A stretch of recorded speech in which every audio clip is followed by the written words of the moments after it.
আমাদের প্রতিটা দিন শুরু হয় একই নিয়মে আর শেষ হয় নতুন নতুন অভিজ্ঞতা নিয়ে। ভালো লাগা, খারাপ লাগা, পাওয়া না পাওয়া, এই সমস্ত ছোট ছোট অনুভূতি নিয়ে। আর জীবন বয়ে চলে এরই মাঝে। আসসালামু আলাইকুম ভিউয়ার্স, কেমন আছেন সবাই? আশা করছি অনেক বেশি ভালো আছেন। আলহামদুলিল্লাহ, আমিও আমার পরিবার নিয়ে অনেক ভালো আছি। আপনি আমার ভিডিওটা ক্লিক করেছেন, এখানেই আমার সার্থকতা। আর যদি ভালো লাগে তাহলে কিছুক্ষণ থেকে যাবেন ভালোবেসে আমার সাথে। সকালে আমার গাছগুলোর সাথে বারান্দায় কিছুটা সময় কাটানোর পর আমি অফ ক্যামেরা নাস্তা রেডি করে নিয়েছিলাম। সকালের দিকে আমার ভিডিও ধারণ করা খুব কষ্টকর হয়ে যায়, কারণ এই সময় আমার হেল্পিং হ্যান্ড যিনি উনি আসেন। তারপরে ঈশার স্কুলে যাওয়া থাকে, ওর বাবার অফিস যাওয়া থাকে, তো এই সময়টা খুব ব্যস্ততার মধ্যে কাটে, আমি ভিডিও ধারণ করতে পারি না। তো এখন কাজকর্ম শুরু করেছি। আর ঈশালকে নিয়ে ওর বাবা চলে গেছে, ওকে স্কুলে নামিয়ে দিয়ে অফিসে চলে যাবে। তো এখন আমি টুকটাক কাজ করব, করে তারপর রান্নাবান্নার দিকে যাব।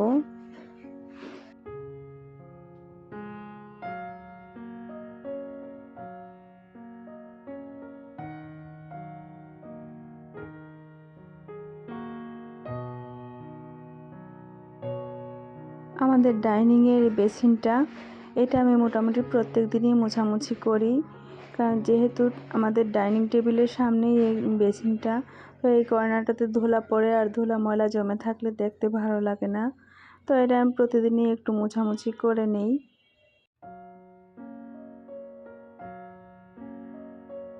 ঈশাল যতক্ষণ বাসায় থাকে কিছুক্ষণ পর পর এই জায়গাটাতে এসে হাত ধুয়ে নাড়াচাড়া করে এখান থেকে হ্যান্ড ওয়াশ নেয়। তো এগুলা করার কারণে আমি এখানে ইচ্ছা করলেও কোনো ফ্লাওয়ার বাস কিছু রাখতে পারি না। তো আমি এখানে ছোট একটা কফি জার ধুয়ে ওর মধ্যে কয়েকটা রঙিন পাথর দিয়েছি আর কয়েকটা মানি প্লান্ট কেটে তার মধ্যে বসিয়ে দিয়েছি। ছোট্ট কিন্তু কত কিউট, তাই না? আসলে ঘর সাজানোর জন্য যে খুব দামি দামি জিনিস দরকার, হ্যাঁ সেগুলো অবশ্যই দরকার, কিন্তু দামি জিনিস না হলে ঘর সাজাতে পারবো না এরকম কোনো ব্যাপার নেই। আমার মনে হয় আমার যা কিছু আছে তাকেই যদি আমি সুন্দর করে সাজিয়ে রাখতে পারি, পরিষ্কার রাখতে পারি, তাহলে সেটাও অনেক সুন্দর দেখাবে। তো আমি সব সময় আমার নিজের যা কিছু আছে তাই দিয়েই আমি আমার ঘরকে সাজানোর চেষ্টা করি।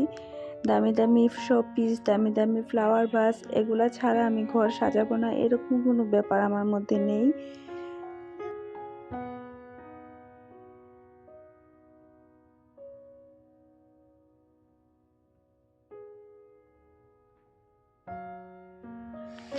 সেদিন ঈশার স্কুল থেকে আসতে আসতে বলছিল ব্রকলি খাবে, তো আমরা তেমন একটা ব্রকলি খাই না।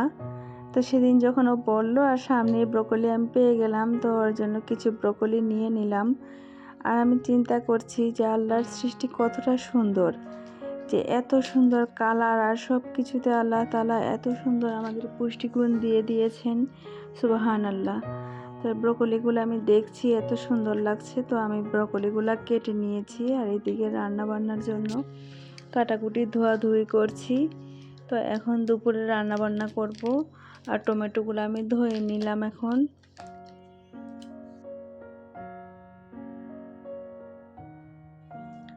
রান্নার আগে যদি আমরা সব কিছু কেটে ধুয়ে গুছিয়ে নিই তাহলে রান্নাটা আমার কাছে মনে হয় অনেক সহজ হয়ে যায়। তো এর জন্য আমি রান্নাবান্না শুরু করার আগেই সব সবজি, মাছ যা যা আছে সব কিছু কেটে ধুয়ে চুলার সামনে সব রেডি করে রাখি একটা একটা করে। তারপরে আমি সুন্দর করে রান্নাবান্না করে নিই, এতে করে আমার কাছে ঝামেলাটা একটু কম মনে হয়। আর আমরা যারা মেয়েরা আছি তাদের তো রান্নাবান্না করতেই হবে, তো যতটা গুছিয়ে করা যায় ততটাই চেষ্টা করা উচিত।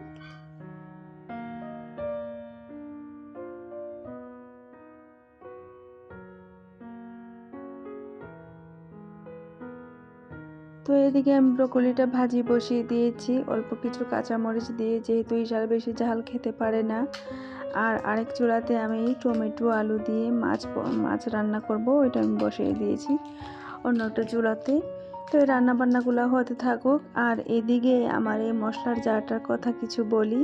তো এটা হচ্ছে বেশ কিছুদিন আগে আমি এই জারটা নিয়েছিলাম, নিয়ে আর ব্যবহার করিনি, রেখে দিয়েছি।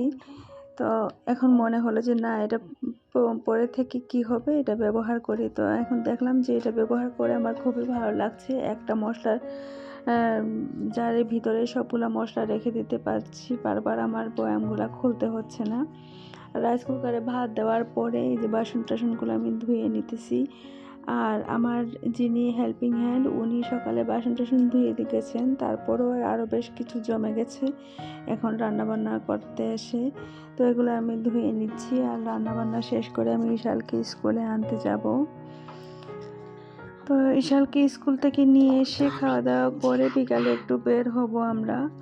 আর আমি তেল ছোটো জারে যখন ঢালি তখন সবসময় আমি তেল ফেলে দিই। তো এর জন্য এই তেল ঢালার কাজটা ম্যাক্সিমাম সময় আমার ভাই করে দেয়, তো সে আমাকে তেল ঢেলে দিচ্ছে। আর এদিকে তো ভাজি হয়েই গেছে, রান্নাবান্না অলমোস্ট কমপ্লিট।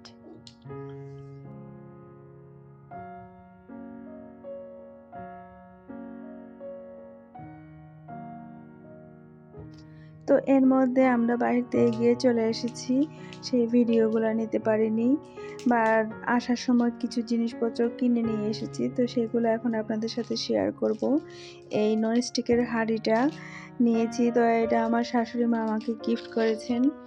সাথে আমি একটা ননস্টিকের চামচ নিয়ে নিয়েছি, আর ইশাল কিছু পুতুল নিয়েছে, রং তুলি নিয়েছে। তো এরকম টুকটাক কিছু কেনাকাটা করেছি আমরা আস্তে আস্তে। ও এদিকে রং তুলি নিয়ে রং করতে শুরু করে দিয়েছে আস্তে আস্তেই। আর আসার সময় কিছু ফল সবজি এগুলো বাজার করে নিয়েছি। তো এগুলো এখন আমি একটু গুছাবো, ফলগুলো একটু গুছিয়ে নিব, নিয়ে তো এরপরে সবজিগুলো আমি গুছাবো। তো ফুলগুলো ধুইতে পারিনি, না ধুয়েই রেখে দিলাম। একটু আমার ঠান্ডা ঠান্ডা লাগছে, তো পানি নাড়তে ইচ্ছে করছে না। তো এখন এভাবেই রেখে দিচ্ছি, পরে হয়তো ধুয়ে ধুয়ে খাওয়া যাবে।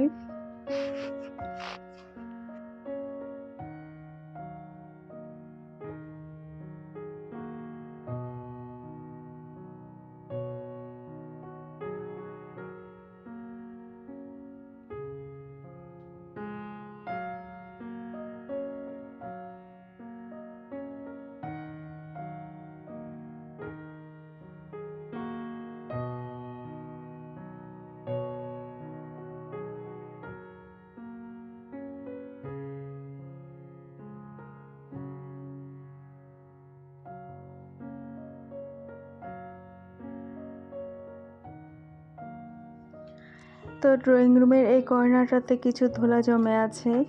তো এটা আমার তো ধুলা জমে থাকলে দেখতে ভালো লাগে না।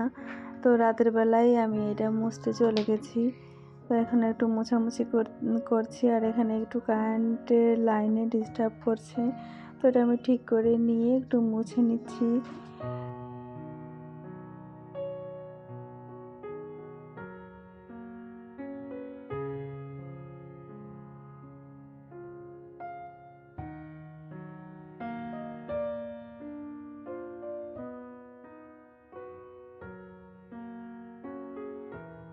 এটা দেখিয়ে দিচ্ছি।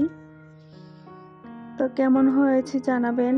আর যদি ভিডিওটা আপনাদের একটু ভালো লেগে থাকে তাহলে একটা লাইক করে দিবেন, আর আমার সাথে থেকে যাবেন ভালোবেসে। তো আমি আজকে আমার ভিডিওটা এখানেই শেষ করব। আবার দেখা হবে অন্য কোনো ভিডিওতে। সেই পর্যন্ত সবাই ভালো থাকুন। আল্লাহ হাফেজ।